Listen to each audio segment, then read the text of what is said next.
사람들이 이 땅에 존재하는 그 이래로 하나의 꿈을 안고 살아왔습니다. 그 꿈은 우리 인간이 어떻게 신적 존재가 될 수 있는가, 그것을 이루기 위한 꿈이었지요. 자, 그런데 우리 기독교는 그렇지 않습니다. 거꾸로입니다. 오히려 신이 인간이 되셔서 우리를 찾아오셨다는 그 신비, 우리는 그것을 믿고 있습니다. 하나님이 사람이 되셔 이 땅에 오셨다. 육신의 옷을 입고 이 세상에 탄생하셨다. 이 사실은 우리 인간의 작은 머리로는 다 알 수 없습니다. 이해할 수 없습니다. 그러기에 신비라고 말할 수밖에 없습니다. 일반 종교에서는 상상도 할 수 없는 일입니다. 거기 이 땅에 오신 하나님은 사람들로부터 섬김을 받기 위해서 이 땅에 오신 것이 아니라 도리어 사람을 섬기기 위해서 이 땅에 오셨죠. 사실 사람들이 자신들의 소원 또 자신들의 한 이것을 풀기 위해서 신에게 제물을 바치고 여러 가지 구슬한다든지 그런 종교적 행위를 하는 일들은 얼마든지 우리가 찾아볼 수 있지만은 하나님이 인간이 되셔서 인간을 위해 스스로 제물이 되셔서 자기를 바치셨다. 이것은 다른 종교에서는 찾아볼 수 없는 일입니다. 오직 성경만이 이 진리를 우리에게 전하고 가르치고 있지요. 그리고 이 모두가 인간의 상식과 지식으로는 풀 수 없는 그저 신비일 뿐입니다. 우리는 신비를 어떻게 소화를 해야 됩니까? 그저 받아들일 뿐이지요. 아멘 하면서 이제 그 신비를 깨닫고 믿고 확신하는,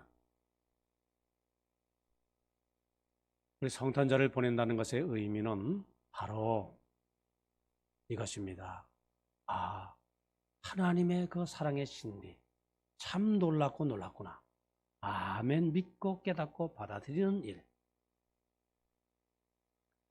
자, 오늘 읽은 말씀 마태복음 1장 23절 말씀 보니까 보라, 처녀가 잉태하여 아들을 낳을 것이요 그의 이름은 임마누엘이라 하리라 하셨으니 이는 번역한즉 하나님이 우리와 함께 계시다 함이라 말씀합니다. 하나님이 우리와 함께 계시기 위해서 이 땅에 아기 예수의 몸으로 오신 것이지요. 임마누엘, 하나님이 우리와 함께 계시다. 우리와 함께 계신 하나님. 예수님 탄생의 의미는 바로 여기에 있습니다. 이 사실이 너무나 귀합니다. 그래서 우리는 성탄을 축하하고 그리고 예수님의 탄생을 경배하는 것이지요. 또 성경은 빌립보서 2장 6절 이하에서 이렇게 말씀하고 있습니다. 예수님은 근본 하나님의 본체시나 하나님과 동등됨을 취할 것으로 여기지 아니하시고 오히려 자기를 비워 종의 형체를 가지사 우리 사람들과 같이 되셨고 사람의 모양으로 나타나서 자기를 낮추시고. 무슨 말이지요? 예수님은 어떤 분이신가? 하늘 높은 자리에 계셔서 우리로 이리 올라오라 올라오라 그렇게 말씀하시는 분이 아니라는 말씀입니다. 우리와 같이 되시기 위해서, 우리를 높이시기 위해서 오히려 자신이 연약한 이 사람의 몸을 입으시고 이 땅에 탄생하신 분. 그래서 임마누엘, 우리와 함께 가신 하나님이 되신 분. 자, 우리는 이 시간 우리와 함께 하시는 하나님, 그러니까 임마누엘의 의미 몇 가지 생각을 해볼 수 있습니다. 첫째로 예수 그리스도 우리 주님께서 말구유의 나심으로 인간고에 대한 임마누엘이 되셨습니다. 자, 우리 주님 아기 예수님 누가복음에 보니까 베들레헴 여관의 마국간 구유에 태어나셨다. 그렇게 증언합니다. 자, 예수님은 이 지구라는 이 여관방에 머물고 있는 우리 나그네 인생들 찾아오신 것이지요. 그래서 생각하면은 우리 이 세상은 우리가 잠깐 단양하는 나그네 세상입니다. 뭐 1년 2021년 한 해 쑥 지났습니다. 본래 우리의 본향은 천국 하늘나라지요. 나그네는 아무리 화려한 집에 머물고 있어도 마음이 정착되지 않습니다. 아무리 맛있는 음식을 먹어도 고향 생각으로 가득합니다. 매일같이 고달픈 인생 나그네들, 그 인생, 그 나그네 인생을 사는 우리들, 그 인생들을 예수님은 찾아오신 것이지요. 왜? 하나님께서 친히 우리 인생의 이 덧없음, 또 우리의 고난, 그 슬픔, 그 아픔, 그 상처, 이것을 함께 나누기 위해서 이 땅에 오셔서 우리와 함께 그 고통을 나누시는 것이지요. 바로 여기서 우리는 풍성한 위로를 받습니다. 그 하나님께서 인간의 몸을 입으시고 2000년 전 이 땅, 유대 땅 베들레헴에 오신 것은 바로 이런 비천한 자리에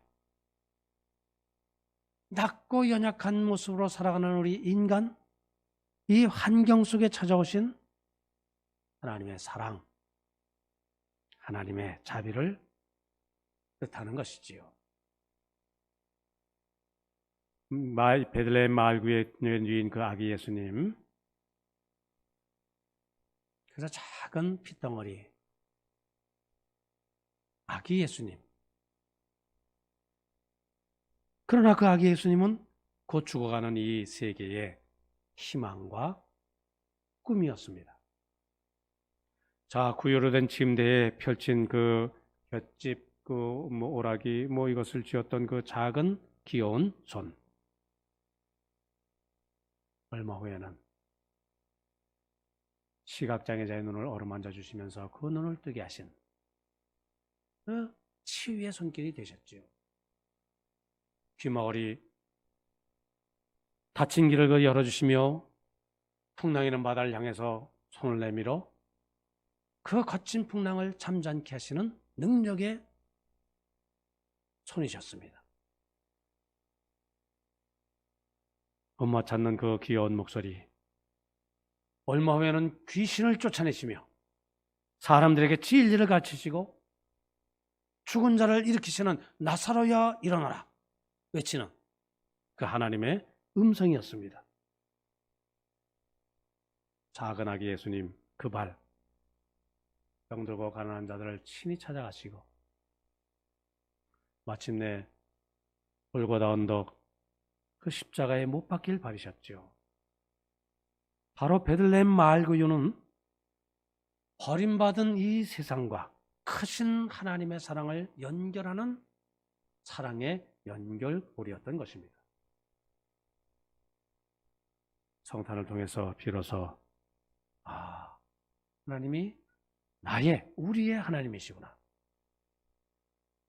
나를 외면하지 아니하시고 나를 버려두지 아니하시고 구체적으로 나와 함께 하시는, 우리와 함께 하시는 하나님이 되시는구나. 우리가 이것을 깨닫는 계절입니다. 그래서 아무리 우리가 삶이 힘들다 할지라도, 아무리 현실이 어둡다 할지라도 우리는 여기에 주저앉을 수가 없습니다. 낙담할 필요가 없습니다. 왜? 하나님이 바로 임마누엘, 하나님이 되시기 때문에, 하나님이 바로 우리와 함께 하시기 때문에. 둘째, 이 예수님은 십자가에서 죽으심으로 죄인들에게 임마누엘이 되셨습니다. 바로 여기 우리의 구원이 있지요. 성탄절 말구에 나신 예수님, 그분이 구주라는 것을 어떻게 알 수 있습니까? 십자가 없이는 우리가 알 수가 없습니다. 많은 사람들은 살기 위해서 태어나지만 예수님은 십자가에 달려 돌아가시기 위해서 이 땅에 오셨죠. 십자가를 향한 예수님이 이렇게 말씀하셨습니다. 내가 이를 위해서 났으며 이를 위하여 세상에 왔노라. 요한복음 18장 37절의 말씀입니다. 예수님이 이 땅에 오셨으며 또 이 땅에서 행하신 모든 활동, 무엇을 향한 것입니까? 그 절정이 무엇입니까? 골고다 언덕의 십자가 사건이지요. 십자가의 구원의 사건에서 예수님의 이 땅에 오신 그 목적이 완성이 된 것입니다. 그가 찔림은 우리의 허물을 인하며 그가 상함은 우리의 죄악을 인합니다. 그가 징계를 받음으로 우리가 평화를 누리고 그가 채찍에 맞음으로 우리가 나음을 입었도다. 우리가 양같이 그릇 행하여 각기 제 길로 갔거늘 그가 우리의 무리의 죄악을 그에게 담당시키셨도다. 구약성경 이사야는 말씀하고 있지요. 무슨 말씀입니까? 예수님의 성탄의 의미는 예수님의 십자가를 떠나서는 생각할 수가 없다라는 것이지요. 마을구에 놓인 아기 예수님, 하나님의 사랑이 죄인들을 찾아오신 구체적인 표현이고요. 인간에게 주시는 하나님의 최고 최대의 선물이고요.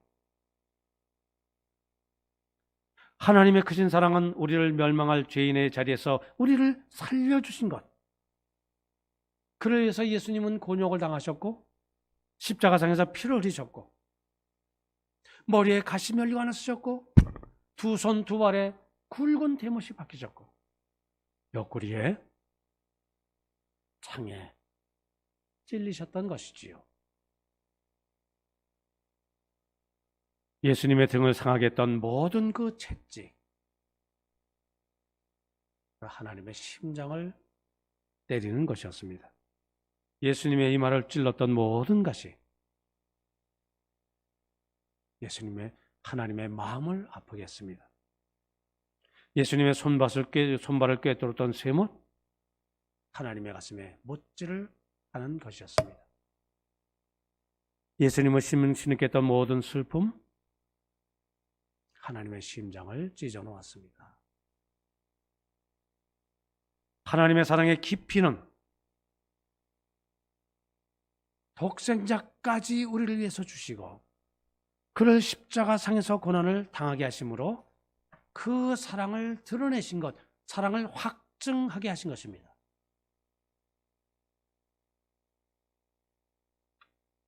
내가 세상에서 나는 죄인이구나. 나는 다른 방법으로는 구원을 받을 수 없는, 참으로 어찌할 수 없는 죄인이구나. 이 사실을 확인할 때 바로 그때 예수님이 우리의 임마누엘이 되시는 줄 믿습니다. 살아있는 우리 성도님들, 십자가에 달리신 예수님, 나의 죄값을 대신 치르시고 죄값인 죽음, 그 값을 대신 지불하시고 나를 구원하신 존재이심을 믿으시기를 바랍니다. 셋째, 예수님은 부활하심으로 영원한 임마누엘이 되시지요. 여기에 바로 승리가 있고 생명이 있습니다. 예수님은 부활하신 후에 또 뭐라고 말씀하셨습니까? 볼지어다, 내가 세상 끝날까지 너희와 항상 함께 있으리라. 마태복음 28장 승천하시기 직전의 말씀이지요. 예수님께서 십자가에서 죽으시고 다시 살아나지 못하셨다 하면은 그 임마누엘이 완성될 수가 없습니다.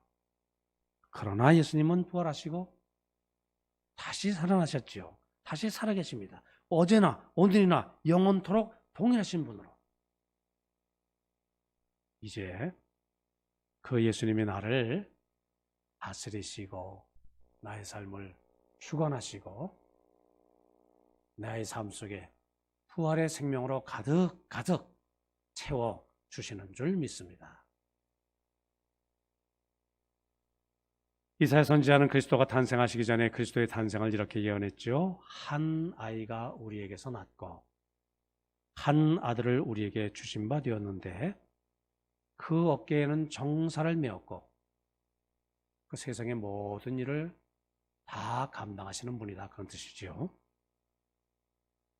자, 이 하나님의 평화의 왕자, 천국 보좌에 앉으실 그분이 이제 이 세상에 탄생하셔서 구유에 누워 계십니다. 구유에 누워 계신 예수님. 들에서 사셨죠. 감람나무 숲에서 주무셨죠. 가시관을 쓰시고 흉악한 십자가에 달린 바 되었지만은 그러나 그분의 죽으심은 사람들이 알지 못하는 가운데 한 가지를 성취했습니다. 그게 뭡니까? 불과 십자가의 죽음 얼마 후에 예수님은 사망과 지옥의 그 무덤물까지도 깨뜨리실 왕이시라는 것. 그 사실을 몰랐지요. 그러나 예수님은 부활하셨습니다. 승리의 주님이 되셨죠. 생명의 주님이 되셨습니다. 주님은 부활하심으로 역사의 주가 되셨죠. 이 부활하신 예수님께서 우리와 함께 계시다. 성도님들, 부활의 예수님이 주시는 그 승리, 그 생명, 주님이 부활하심으로 우리 모든 잠자는 자들의 첫 열매가 되셨다 말씀합니다. 무슨 말입니까? 예수님이 부활하심으로 부활의 그 생명을 우리 모두가 함께 누리게 되었다. 그 뜻이죠. 임마누엘, 부활의 주님이 우리와 함께 하시는 줄 믿습니다. 넷째, 예수님은 만왕의 왕으로 재림하심으로 우리의 임마누엘이 되십니다. 예수님이 승천하셨을 때에 하늘에 올라가신 예수님을 쳐다보고 있는 제자들에게 천사들이 나타나서 뭐라고 말했습니까? 갈릴리 사람들아 어찌하여 하늘만 쳐다보고 있느냐? 너희 가운데서 하늘로 올라가신 그분은 본 그대로 오시리라. 이렇게 말씀하셨습니다. 자, 우리 주님 예수님 만왕의 왕으로 이 세상에 다시 오시지요. 인류의 석양이 가깝고 인간들이 맹목적으로 파멸을 향해 돌진하고 있는 이때에 하나의 소망이 우리에게 있는데 무엇입니까? 그것은 바로 그리스도께서 이 세상에 오셔서 그의 나라를 세우신다는 소망. 우리는 분명히 알아야 합니다. 예수님 다시 오신다. 그러나 그때는 성탄절처럼 구유에 누인 아기로 오시지 않습니다. 이제 주님 오실 때는 찬란한 영광이 주님을 호위할 것입니다. 빌립보서 2장 11절 말씀입니다. 하늘에 있는 자들과 땅에 있는 자들과 땅 아래에 있는 자들로 모든 무릎을 예수의 이름에 꿇게 하시고 모든 입으로 예수 그리스도를 주라 시인하며 하나님 아버지께 영광을 돌리게 하셨는지라. 그렇게 오시는 줄 믿습니다. 예수님께서 첫 번 성탄절에는 세상죄를 지고 가는 하나님의 어린 양의 모습으로 오셨지만 재림 때는 온 우주의 심판주로 오십니다. 첫번 성탄절에는 겸손한 종으로 오셨지만은 재림 때는 능력의 왕으로 오십니다. 예수님께서 말구에 나실 때는 죽으실 구주로 오셨지만은 재림 때는 심판할 심판주로 오십니다. 탄생하실 때는 가시 면류관을 쓰시러 오셨지만은 재림 때는 금 면류관을 드리우고 만왕의 왕으로 찬송을 받으시러 오십니다. 처음에는 재직에 맞으러 오셨지만은 재림하실 때는 통치하러 오시고요.